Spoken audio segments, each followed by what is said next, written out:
शुरुआत से महज 10 महीनों में ही दरभंगा एयरपोर्ट ने पटना एयरपोर्ट को पीछे छोड़ दिया है। हर फ्लाइट के लिए रोजाना होने वाली बुकिंग के मामले में दरभंगा एयरपोर्ट ने रिकॉर्ड बनाया है। इस पर देखिए हमारा खास कार्यक्रम दरभंगा एयरपोर्ट की उड़ान।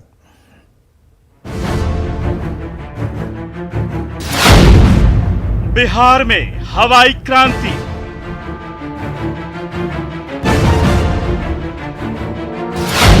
दरभंगा एयरपोर्ट ने दिखाया दम।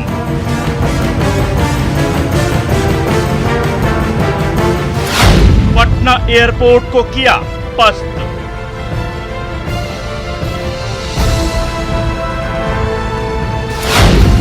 दस महीने में दरभंगा की ऊंची उड़ान।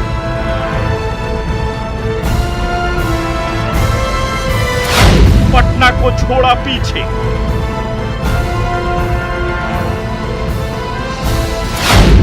यात्रियों के मामले में बनाया रिकॉर्ड।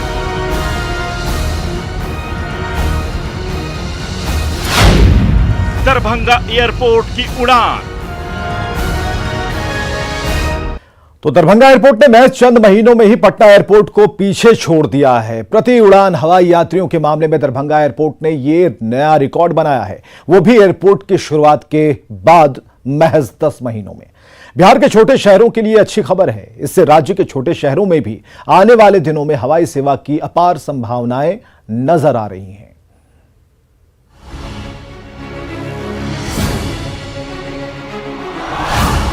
बिहार में हवाई सेवा की अपार संभावनाएं हैं। केंद्र सरकार ने भी बिहार को एविएशन मैप पर लाने की योजना बनाई है।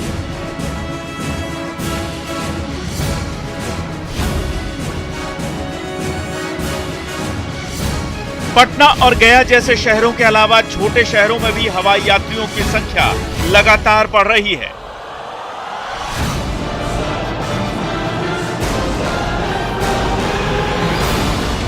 तभी तो महज चंद महीने में ही दरभंगा एयरपोर्ट ने यात्रियों के मामले में उम्मीद से बेहतर प्रदर्शन किया है। औसत हवाई यात्रियों की संख्या के मामले में दरभंगा एयरपोर्ट ने पटना एयरपोर्ट को पीछे छोड़ दिया है।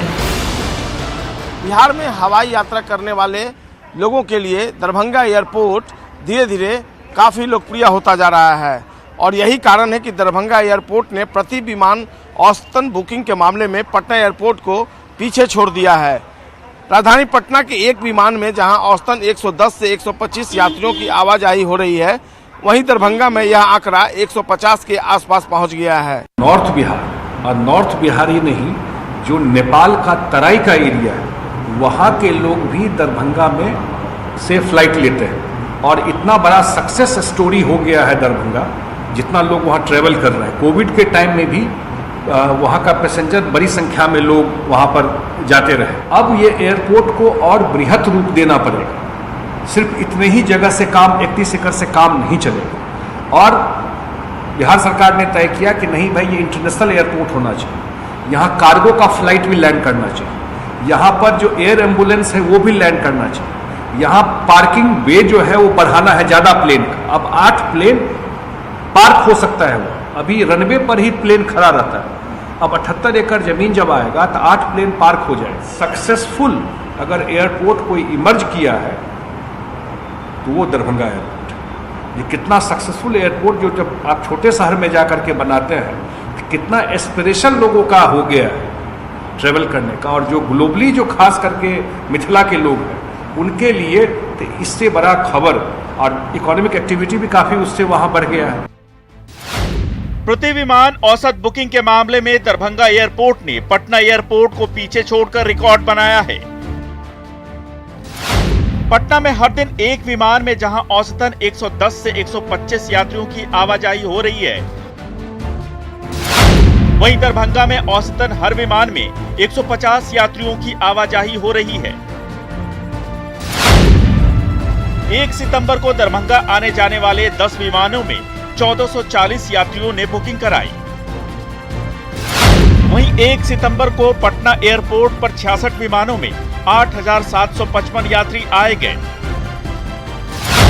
2 सितंबर को दरभंगा हवाई अड्डे पर 14 उड़ानों में आगमन और प्रस्थान करने वाले यात्रियों की कुल संख्या 1708 रही।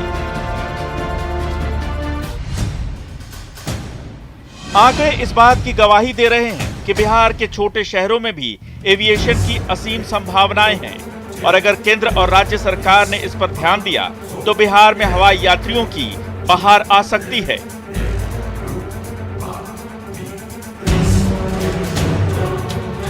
राज्य सरकार भी इस खबर से गदगद है। देखिए, मिथिला में नरेंद्र मोदी की सरकार ने एयरपोर्ट दिया, उससे कितना लाभ हुआ है। पटना पे भी दबाव कम हो गया है। हाँ, तो ये बहुत शुभ संकेत है, क्योंकि वो इलाका तो कोसी, सीमांचल और मिथिला का इलाका बहुत उपेक्षित था। वो इलाके में 4 चांद लगा। नरेंद्र मोदी जी ने वहाँ ये दे दिया एयरपोर्ट, नरेंद्र मोदी जी ने दे दिया वहाँ पर एम्स। तो मिथिला में की राजधानी है वो दरभंगा, और पूरा मिथिला सीमांचल के लोग आ रहे हैं। ज़्यादा से ज़्यादा एयरपोर्ट बिहार में बने, उसके लिए प्रयास है। बिहार के हर कोने पे, जैसे महाराष्ट्र में हर जगह, कर्नाटक में बहुत सारे एयरपोर्ट हैं, बिहार में जैसे ही एयरपोर्ट बनेंगे तो कौन सोचता था कि दरभंगा पैसेंजर में निकल जाएगा पटना से भी आगे। तो बहुत अच्छी बात है। डेवलपमेंट के लिए हमारी सरकार पूरी तरह प्रयासरत है। यह स्थिति तब है जब अभी दरभंगा से मात्र 10 जोड़ी विमानों की आवाजाही ही होती है। यह बात अलग है कि किसी दिन यह संख्या 12 विमानों की आवाजाही के रूप में तब्दील हो जाती है। फिलहाल दरभंगा से मात्र 2 विमानन कंपनियों स्पाइस जेट और इसके अलावा इंडिगो ने अपनी सेवाएं दी हैं।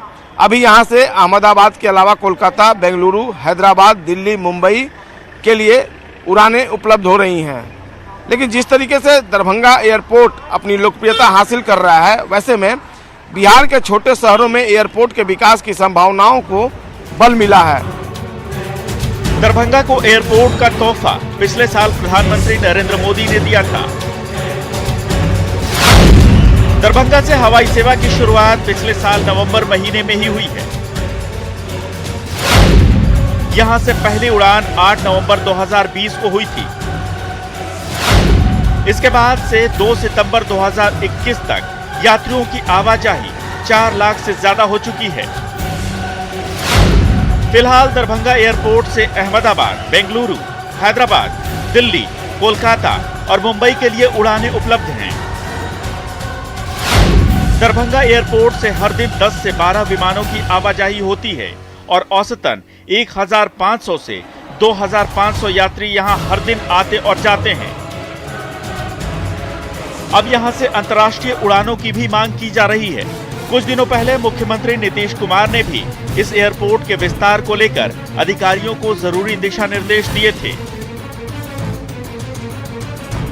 ये एयरपोर्ट जो है कहे तो पटना एयरपोर्ट को भी टक्कर दे रहा है और यही कारण है कि जो सीएम आए हुए थे कुछ दिन पहले, तो सीएम ने यहाँ आकर खुद से विजिट किया और यहाँ के जो व्यवस्था है उसको भी देखा और यहाँ अंतर्राष्ट्रीय जो उड़ानें होनी है उसके लिए भी जो है निर्देश दिए। हमारे पास कुछ यात्री हैं जो बाहर जा रहे हैं। कहाँ जा रहे हैं? मैं अबू धाबी जा रहा हूँ। क्या चाहते हैं इस एयरपोर्ट? ये थोड़ा यहाँ सुविधा होना चाहिए, जो यहाँ वहाँ से करंट होना चाहिए। मैं अभी जैसे मैं दिल्ली जा रहा हूँ, दिल्ली के बाद फिर वहाँ से कुछ करने पड़ेगा तभी वहाँ से जाऊँगा, ऐसा बात है। क्या चाहते हैं इसका? ये यहाँ होना चाहिए, जो दुबई और सऊदी से जो आता बंदा ये डायरेक्ट आना चाहिए। केंद्र सरकार ने पिछले दिनों मुख्यमंत्री नीतीश कुमार को पत्र लिखकर बिहार के 5 एयरपोर्ट्स को डेवलप करने के लिए सहयोग की मांग की थी। नागरिक उड्डयन मंत्री ज्योतिरादित्य सिंधिया ने नीतीश कुमार को लिखे पत्र में दरभंगा एयरपोर्ट का भी जिक्र किया था। नागरिक उड्डयन मंत्रालय ने दरभंगा एयरपोर्ट को डेवलप करने के लिए 78 एकड़ जमीन के आवंटन की मांग की है, जिसका इस्तेमाल सिविल एन्क्लेव और CAT-1 अप्रोच लाइट सिस्टम के लिए किया जाएगा। बिहार के यात्रियों को सरकार से बड़ी उम्मीदें हैं। जाहिर है सरकार को भी राज्य में एविएशन सेक्टर में अपार संभावनाएं दिख रही हैं। ऐसे में अगर बिहार सरकार से सहयोग मिले तो बिहार में हवाई क्रांति आनी तय है। तो निश्चित तौर पर यह एक सुखद खबर है, खासकर उत्तर बिहार के लिहाज से देखा जाए तो जिस तरीके से दरभंगा एयरपोर्ट में यात्रियों की संख्या और उनका रिस्पांस बढ़ा है, वैसे में दूसरे जिलों में जो हवाई अड्डा है उसके विकास की संभावनाएं प्रबल हो गई हैं। कैमरा पर्सन दीपक के साथ संजय कुमार, न्यूज़ 18 पटना। केंद्र सरकार बिहार में विमान सेवा के विस्तार के लिए लगातार कोशिश कर रही है और पिछले दिनों नागरिक उड्डयन मंत्री ज्योतिरादित्य सिंधिया ने मुख्यमंत्री नीतीश कुमार को पत्र लिखकर राज्य में 5 हवाई अड्डों के विस्तार के लिए जमीन आवंटन की मांग की थी। केंद्र सरकार की इस योजना में दरभंगा एयरपोर्ट भी शामिल है, जिसने महज 10 महीनों में ही पटना एयरपोर्ट को पीछे छोड़ दिया। केंद्र सरकार का ब्लूप्रिंट अगर कामयाब हो जाता है तो बिहार में हवाई क्रांति आनी तय है।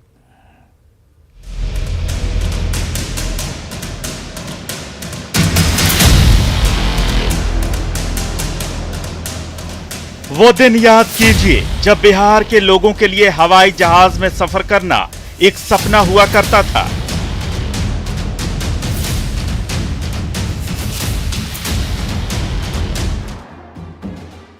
लोगों को लगता था कि अगर उन्होंने हवाई सफर कर लिया तो मानो उनकी जिंदगी भर की तमन्ना पूरी हो गई। लेकिन ये अब बीते दिनों की बात हो गई है।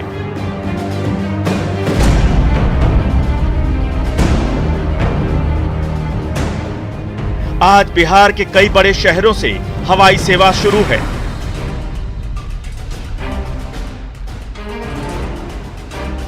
केंद्र सरकार की उड़ान योजना के तहत बिहार एविएशन के क्षेत्र में तरक्की कर रहा है, लेकिन अभी भी कई शहरों में हवाई कनेक्टिविटी नहीं है। इसके लिए केंद्र सरकार ने नई योजना बनाई है। बिहार में हवाई सेवाओं के विस्तार के लिए नागरिक उड्डयन मंत्री ज्योतिरादित्य सिंधिया ने सीएम नीतीश कुमार को पत्र लिखा है।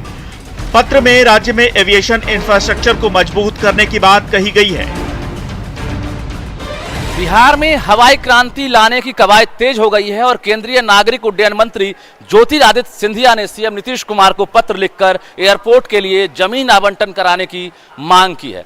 एक तरफ जहां पटना एयरपोर्ट और दरभंगा एयरपोर्ट के विस्तारीकरण की बात कही गई है, वहीं बाकी जो नए जिले हैं वहां पर एयरपोर्ट खोलने की बात कही गई है। कुल 5 ऐसे जिले हैं जिनमें रक्सौल, पूर्णिया, मुजफ्फरपुर, पटना और दरभंगा ये सभी एयरपोर्ट हैं जिसमें 50 एकड़ से लेकर 475 एकड़ तक जमीन आवंटन करने की मांग की गई है। साथ ही सीएम नीतीश कुमार से यह भी अपील की गई है कि अधिकारियों को निर्देश दें कि जमीन आवंटन करने में वो सहयोग करें। केंद्र सरकार ने अगर ये बात कही है और मांगा है तो ये अच्छी बात है और हम लोग निश्चित रूप से बिहार सरकार जहाँ जहाँ ये एयरपोर्ट की फैसिलिटी डेवलप की जा सकती है तो वहाँ के लिए प्रस्ताव देगी।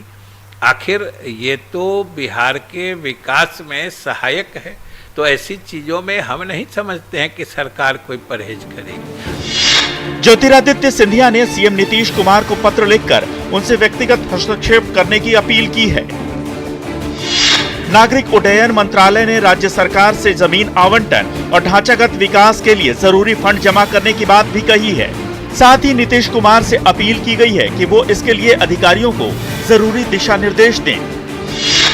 इस पत्र में केंद्रीय नागरिक उड्डयन मंत्रालय ने बिहार में एविएशन इंफ्रास्ट्रक्चर को मजबूत करने की बात कही है। पत्र के अनुसार बिहार में पटना एयरपोर्ट, रक्सौल, पूर्णिया, मुजफ्फरपुर और दरभंगा एयरपोर्ट को डेवलप करने का जिक्र किया गया है। इन 5 एयरपोर्ट के विस्तार के लिए अगले 4-5 सालों में लगभग 20,000 करोड़ रुपए खर्च करने की योजना है। एविएशन एक्सपर्ट इसे बिहार के लिए एक बड़ा मौका मानते हैं।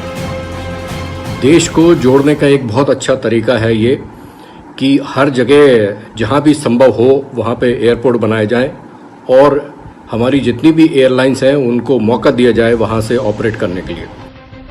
इन 5 एयरपोर्ट्स के विकास के लिए कई तकनीकी जरूरतें हैं। नागरिक उड्डयन मंत्री ज्योतिरादित्य सिंधिया ने नीतीश कुमार को लिखे पत्र में इनका विस्तार से जिक्र किया है। पटना एयरपोर्ट पर रनवे एक्सटेंशन के लिए 49.5 एकड़ जमीन की बात कही गई है।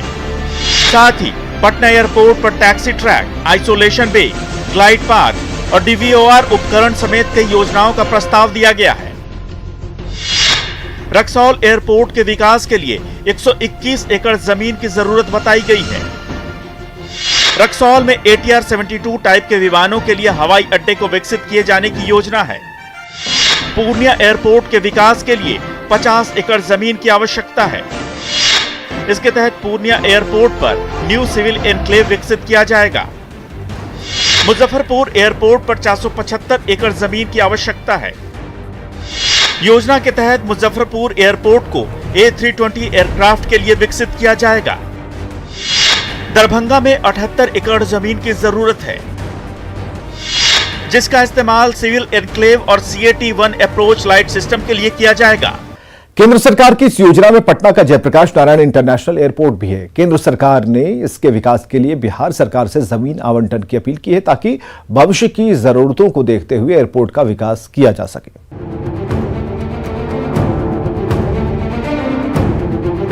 पटना का जयप्रकाश नारायण इंटरनेशनल एयरपोर्ट जल्द ही विदेशी हवाई अड्डों जैसा दिखेगा। साल 2023 तक इस प्रोजेक्ट को पूरा कर लिए जाने का लक्ष्य है,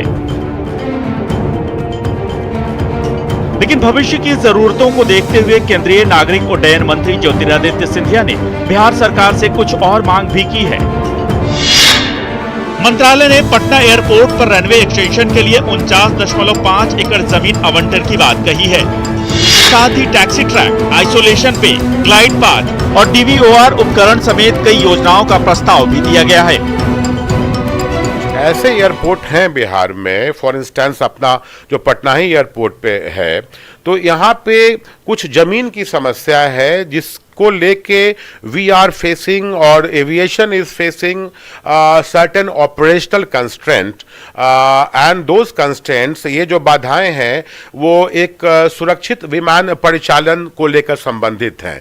इसमें सबसे पहले मैं ये कहना चाहूँगा और सरकार को इस पर मुकम्मल तौर पर ध्यान देना चाहिए कि रनवे का जो लेंथ है हमारा पटना एयरपोर्ट का, ये छोटा है। इसमें कम से कम अभी तत्काल 2500 या 3000 फीट के इजाफे की आवश्यकता है। एविएशन के जानकारों का मानना है कि पटना एयरपोर्ट पर रनवे को और बढ़ाने की जरूरत है। जाहिर है, नागरिक उड्डयन मंत्रालय ने इन जरूरतों को ध्यान में रखते हुए ही बिहार सरकार से इस पर ध्यान देने की अपील की है। बड़े एयरपोर्ट पे इन चीजों की आवश्यकता होती है, जैसे आप पैरेलल टैक्सी ट्रैक की बात कर रहे हैं। रीजनल कनेक्टिविटी की जो एयरपोर्ट है उसके लिए कोई पैरेलल टैक्सी ट्रैक की आवश्यकता नहीं है, बिकॉज ट्रैफिक वहां पे कम होती है, number of aircraft come operate करते हैं।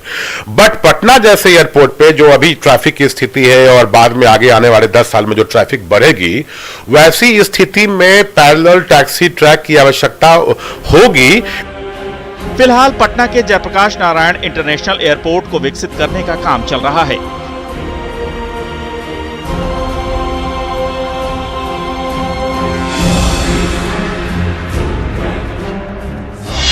पटना के जयप्रकाश नारायण अंतर्राष्ट्रीय हवाई अड्डे पर नए डोमेस्टिक यानी घरेलू टर्मिनल भवन और दूसरे इंफ्रास्ट्रक्चर के निर्माण पर 27% से ज्यादा काम पूरा किया जा चुका है।